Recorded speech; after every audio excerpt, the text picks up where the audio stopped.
Olá, sou Tiziana Bacelar e hoje eu estou aqui com uma pessoa muito querida, que é a Dolores Andrade. Hoje nós vamos falar de um tema que é bem comum para a gente, que é a dança, né? E vamos correlacionar com a nutrição, que é da expertise dela, e a fisioterapia pélvica, que é com que eu trabalho, tá? Então, Dolores, muito bem-vinda. Vamos fazer esse bate-papo aqui. Sim. E você pode falar um pouquinho da sua trajetória, né, de vida, de como chegou até aqui, da nutrição. Sim. Oi, eu sou Dolores Andrade, sou nutricionista e sou bailarina. Sou bailarina desde que me entendo por gente, professora de jazz, professora de balé e apaixonada por esportes no geral. E foi isso que me levou à nutrição, a busca por saúde, por se sentir bem, por estar com o seu corpo funcionando e ativo para fazer o que você quiser fazer. Então, foi esse caminho da dança que me levou até a nutrição. Dolores, então assim, a gente sabe que os bailarinos de alta performance, eles quando vão iniciar a vida ativa na dança, né, eles começam realmente desde muito cedo, né? Sim. E são horas de ensaio, né, finais de semana. E aí a gente, assim, uma coisa que eu queria lhe perguntar, como é que a nutrição pode ajudar, né, nessa melhora da performance, já que eles precisam desse rigor constante, né, dessa disciplina que é exigida para garantir esse melhor desempenho, né, dos bailarinos. Sim. Existem dois pontos muito importantes, a nutrição esportiva e a nutrição comportamental. Eu acho que elas duas, dentro do âmbito da dança, se misturam muito. Porque bailarinos têm carga horária de ensaios muito, muito altas e muito tempo passam sem comer ou ficam horas e horas sem se alimentar por não ter o costume dentro da dança sobre a importância da nutrição. E acaba muitas vezes esse déficit calórico, ou seja, a pessoa comer menos do que ela deveria comer, ocasionando lesões, que são muito comuns em bailarinos. Eu acho que toda bailarina tem pelo menos um joelho ali que não funciona muito bem. Então, a nutrição, ela ajuda porque quando a gente passa muito tempo sem se alimentar e muito tempo se exercitando exaustivamente, então são coisas de 5 horas de ensaios sem parar, 6 vezes na semana, então é uma carga horária realmente muito alta. E a gente precisa se preocupar com o que a gente come durante o nosso dia e entre as aulas, que é um ponto super importante, que inclusive eu como professora, eu sempre falo, se for para sair para fazer o seu intratreino, tá liberado, porque não tem essa de ficar 6 horas sem comer, porque, gente, não dá. E tem um outro lado também, que eu acho que você como bailarina já deve ter ouvido ou passado por alguma situação parecida, que é a cobrança extrema com o corpo. E o lance da comparação entre bailarinos, que tem muito, né? Muito. A gente pensa que balé clássico é só poesia, é só beleza, mas quem está por trás, né, dos bastidores sabe que é algo mais tenso, né, e difícil. Eu brinco até com as minhas alunas que a dança, o balé principalmente, é o nosso boy tóxico, porque ele traz alguns traumazinhos de infância, só que a gente não consegue largar porque a gente é apaixonada pela dança. E eu tento trazer como professora de dança um olhar mais leve.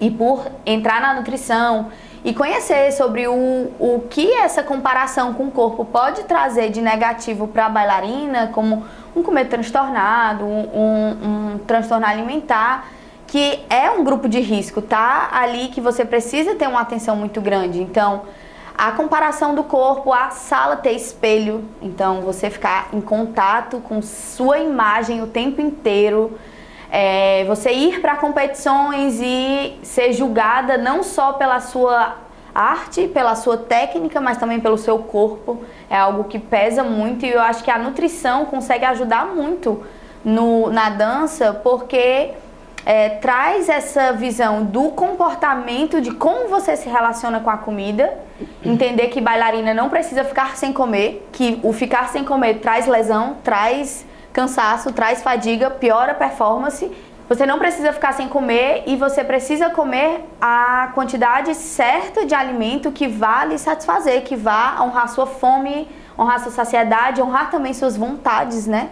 Porque a comida não é só para nutrir o corpo, ela também dá aquele abracinho na alma que a gente tem, eventos sociais, enfim, tudo isso. Joia. E puxando esse gancho aí que você falou dessa comparação, né, que existe essa exigência de ter um corpo perfeito, né, de ter um corpo magro, de ter, enfim, aquele biotipo de bailarina, né? Eu, como trabalho com fisioterapia pélvica, esse tipo de, digamos assim, transtorno, né, que vem aparecer, no caso, às vezes, com alguns bailarinos, isso prejudica não só o corpo de uma forma geral, mas, e principalmente, puxando para a minha área, o assoalho pélvico, né?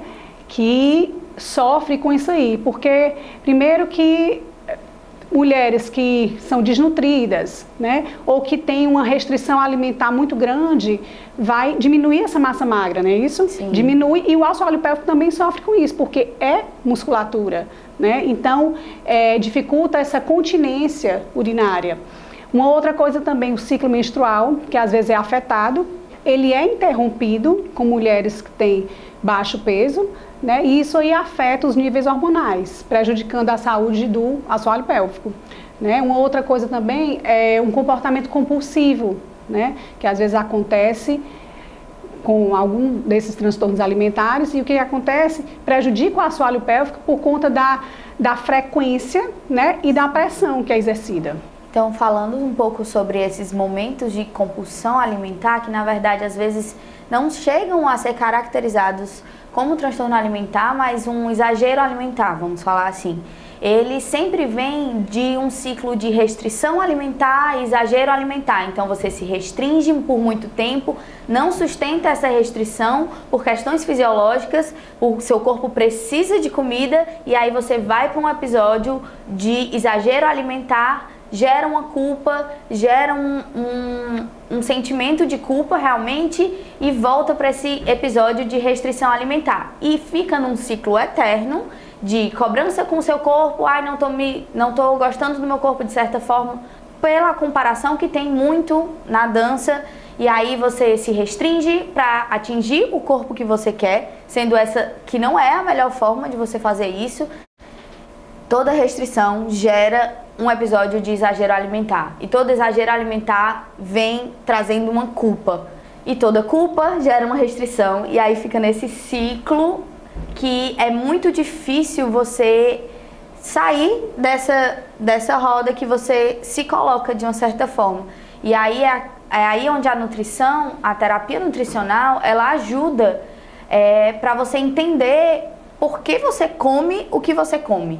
Então é muito da sua relação com a comida, de como você se relaciona, de como você entende, como você se sente com o seu corpo também, porque eu acredito que ninguém cuida daquilo que não gosta. Então se você não gosta do seu corpo, você não vai cuidar do seu corpo. E é super importante isso para você viver bem, leve, tranquilo. E nas bailarinas eu vejo muito isso dessa autocobrança muito grande, desse culto ao corpo perfeito, de achar que só vai ter uma grande performance se tiver o corpo tal. E às vezes é uma questão mesmo do seu tipo de corpo, da forma que o seu corpo é. Tem coisas que a gente não consegue mudar. É óbvio que a gente vai sempre buscar a nossa melhor versão, mas existem formas, diversas formas, corpos de diversos tipos, e isso a gente não consegue mudar, e até ficaria sem graça mudar, né? Que aí fica todo mundo igual, fica... É isso. Realmente, eu acho que a gente tem que ter uma atenção maior para o nosso corpo, um cuidado, né? E um olhar interno, né? E pensar mais nessa saúde, nessa questão de saúde, né? E saber que nós profissionais estamos aí, nutricionistas, fisioterapeutas, psicólogos, né?